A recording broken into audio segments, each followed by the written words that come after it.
Alright, there we are. Today we're making my hands down favourite cashew cheese sauce for almost any purpose you could want. For reasons that are going to become obvious in a little bit, I'm going to start by pouring this murky looking water over this jar of cashews.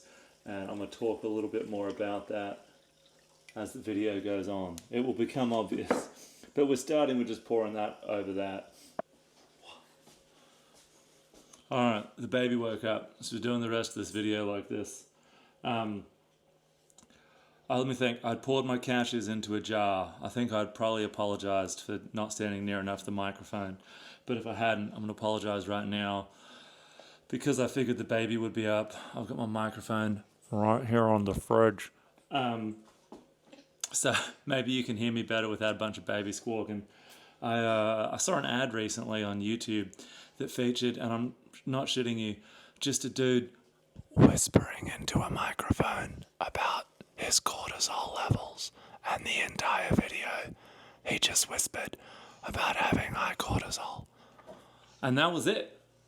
It was quite odd. I assume because the internet is vast and humanity even vaster, that there's a market for whisper videos. I mean, there's a market for whisper twins. Why can't there be no yin yang twins, whisper songs? There must be a market for whisper videos, whisper ads about cortisol. So anyway, I was going to lead off this video by asking, have you ever not done anything that you're proud of?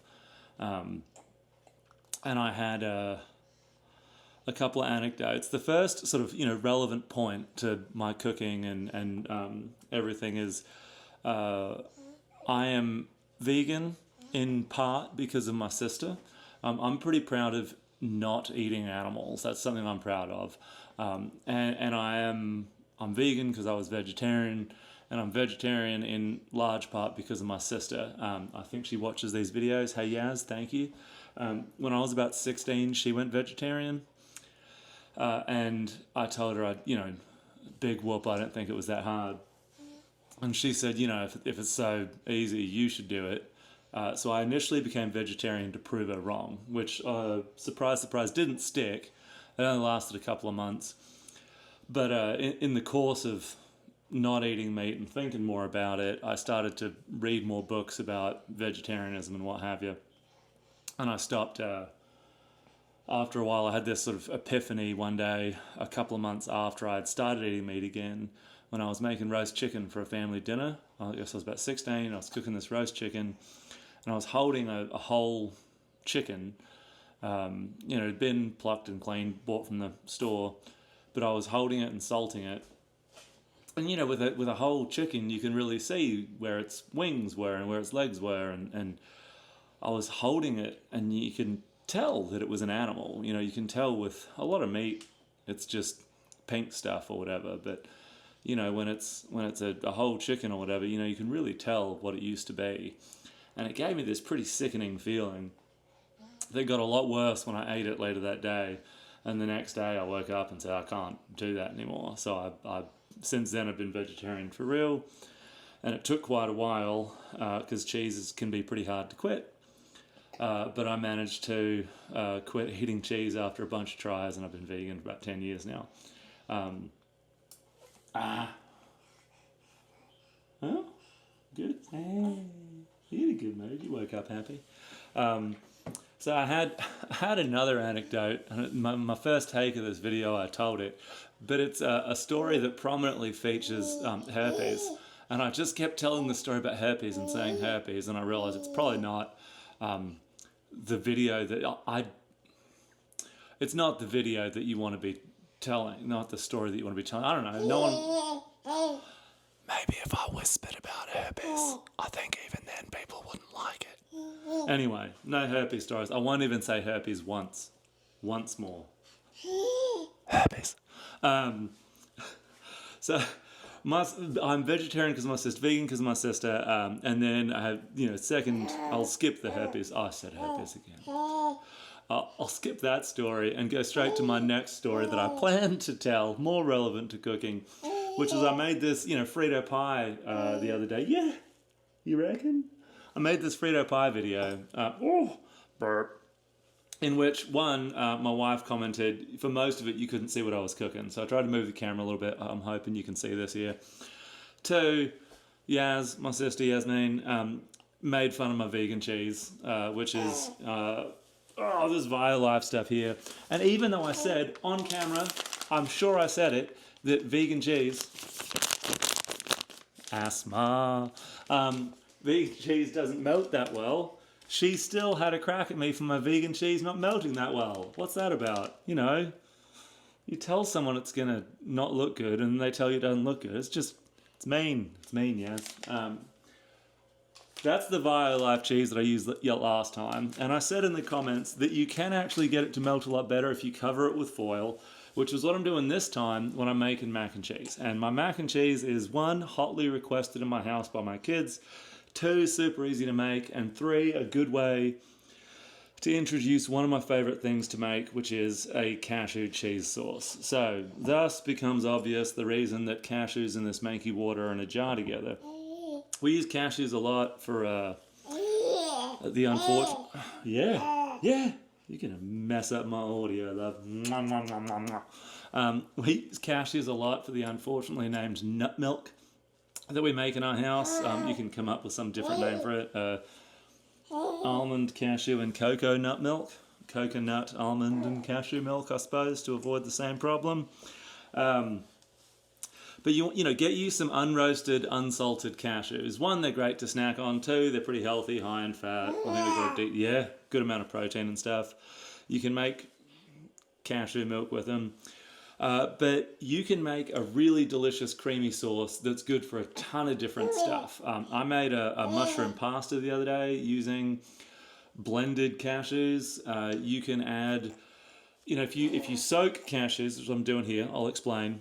If you soak cashews and blend them, you can use that like cream in cooking. So maybe if you're making a tomato sauce and you want it to be sort of a penne olive vodka creamy tomato sauce, blended up cashews work a treat as cream in cooking recipes.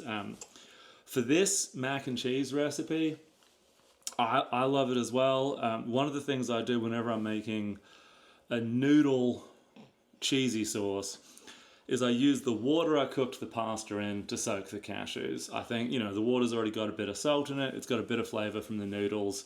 So you soak your cashews in that. They absorb the water. They become easier to blend. You can skip the soaking step. It just makes it a bit easier to blend. But take your cashews, soak them in hot water. Don't soak them if you don't want. Soak them in your pasta cooking water if you want. As they say on TV, here's one I prepared earlier. I cooked some pasta before so I wouldn't have to do it on camera. Also chopped up some onions in the pan and cooked them in the pan here, so they're ready to go. Got some green onion. If I had my druthers, I'd also put mushrooms in it. Dry pan mushrooms, mix those in. My kids will kill me if I put mushrooms in their mac and cheese. I love it, it's fantastic. I also love corn. If you have frozen corn, mix that in, it's amazing. But again, my kids scream at me. I don't know why it tastes so good. But c'est la vie, c'est la kids. So, you've got your soaked cashews in the blender. I like to put in some garlic. That's just some uncooked whole cloves of garlic in there.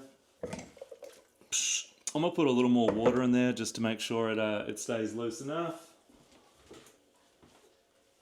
Thanks to this one, I have some hot water. I was just warming up her lunch. So I've got some hot water in the kettle. Little whack of MSG. You don't have to, but I really like the sort of, I call it a round flavor you get from MSG. Just adds a little more depth to it. Again, a lot of vegan stuff, you end up either with sort of a ton of different ingredients trying to approximate something that's not vegan, like vegan cheese is this way. You don't have to do it. I'm going to put this on top. and show you a video how it comes out, just to prove to my sister that you can get vegan cheese to melt. But you can do it entirely without, and it still comes out pretty good. If you want, you could do, you know, sort of a breadcrumb on top, a little bit of butter, breadcrumbs, and that'll toast up nicely. You can do it without anything except the sauce. You could top it with some sliced tomato when you bake it. There's all sorts of ways of topping it out. But just out of spite, I suppose, I'm going to do it with this vegan cheese. So, cashews, a little bit of, we'll do a little extra salt in there, a little bit of MSG. The other thing that works out quite well, I'm going to mess up my audio, hang on. A little bit of nutritional yeast. Obviously you use some, B vitamins, I reckon. All sorts of good stuff in nutritional yeast. Niacin, I want to say. I don't know. There's vitamins. Vitamins are in it. Nutritional yeast, staple of vegan cooking. Pretty good stuff. Goes well in there. I really want to add pepper in there. I don't think I can pepper grind with a bait. I'm going to try. Let's see. Boom, boom, bang. Shift you over. Free up a hand. Oh, yeah. Fresh crack. Now every time I do pepper, I'm going to be making a Sex and the City reference after I said I wouldn't do it anymore. Can't help myself. Okay, so you got everything you want in the blender. I'm going to step over here and blend. Here, I'll tilt you over so you can see. So I only cleaned half my kitchen, and none of my house.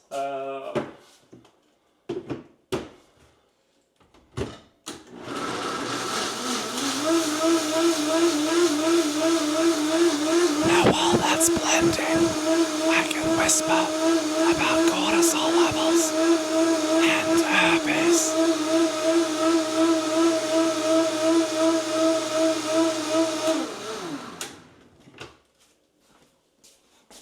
So there you go.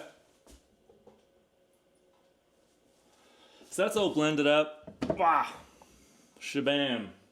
Toss that in the sink. So that's just, you know, cashews, salt, pepper, a little bit of MSG, some nutritional yeast. But it blends up into, you know, let's get the camera over here on this. Bam. There we go. So it just looks like that. It looks kind of, you know, give it a jiggle. I've got a baby in my hand, so everything's going to be a little shaky. There we go. Try to get everyone back in frame. There we are. Noodles, right in the pan. I thought about doing this with a casserole dish because you can, once you're done eating it for the night, you can put the casserole dish in the oven with a lid on.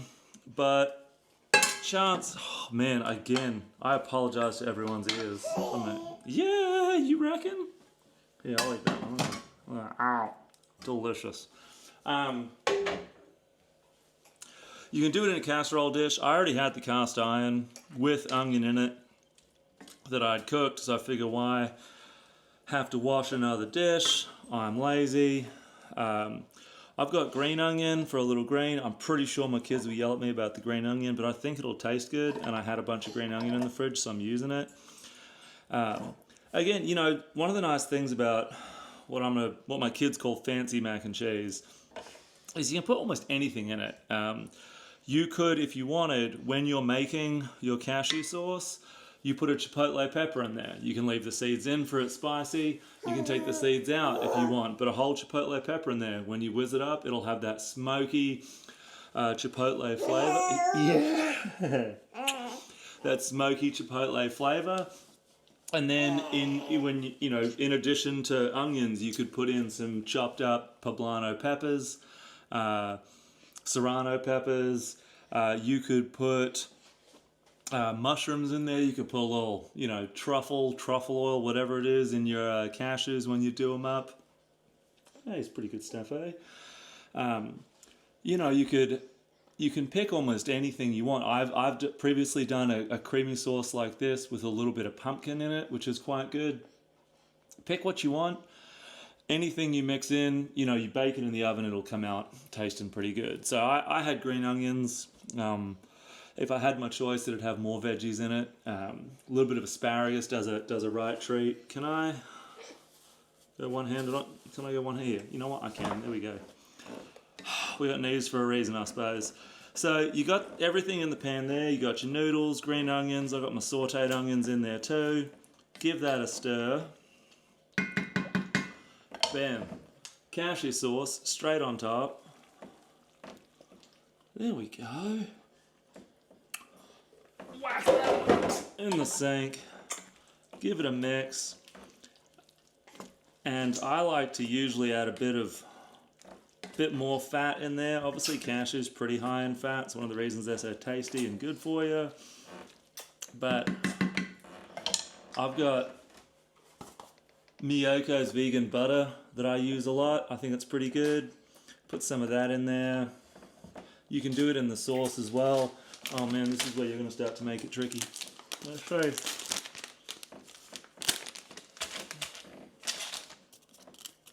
Bam.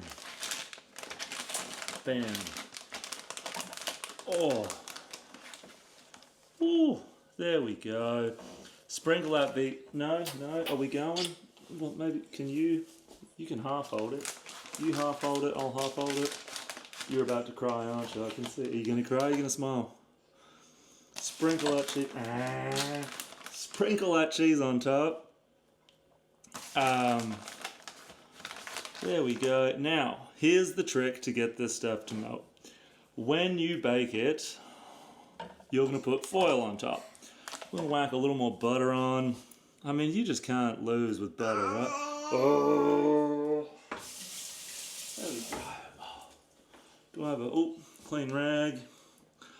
Boom. So you're going to take a clean piece of foil. Here's one I prepared earlier. There we go. And whack that on top. Now, when you bake it, I can't do it very well with one hand. Can you? Here, watch this. Stay. So there you go. Oh, nice. Multitasking. So now you want to bake that in the oven. In the US, you're about 425 degrees. Man, I can't remember what that works. It's like 180, about 180 C. My oven, I'm so good at everything in Celsius except the oven because I didn't bake that much in Australia. But I think you're a hot-ish oven if you're doing Celsius. Oh, yeah. With the foil on for about half an hour. The steam will help the cheese melt without getting it all crunchy. And then right at the end, you can take the foil off.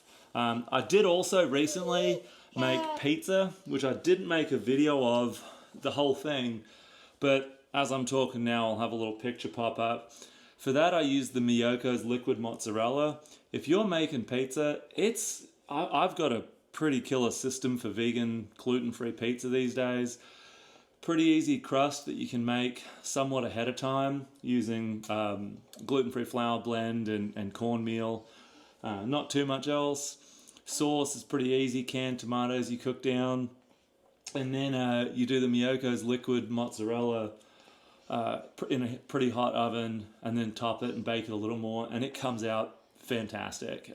Pizza was the hardest thing for me to give up when I was trying to go vegan. This is not the same. It is not the same as, real cheese on pizza. I'm not going to blow smoke up your ass. But it's pretty fucking good. I mean, you got to take it where you can. Anyhow, you whack this guy. I made this ahead of time. It's lunchtime right now. I've got dinner made. I'll probably do a little side salad or some broccoli or something on the side. Whack this in the oven, like I said, about half an hour with the foil on. Maybe another 10 minutes or so with the foil off. Get it good and crisped up. That's dinner done way ahead of time. Enough there for the family, plus I'll have a little for leftovers for lunch. Should be good to go. There you go. That's all we got for today, and I guess we'll see you again soon. Peak. Would you eat that? I'd eat that. Can I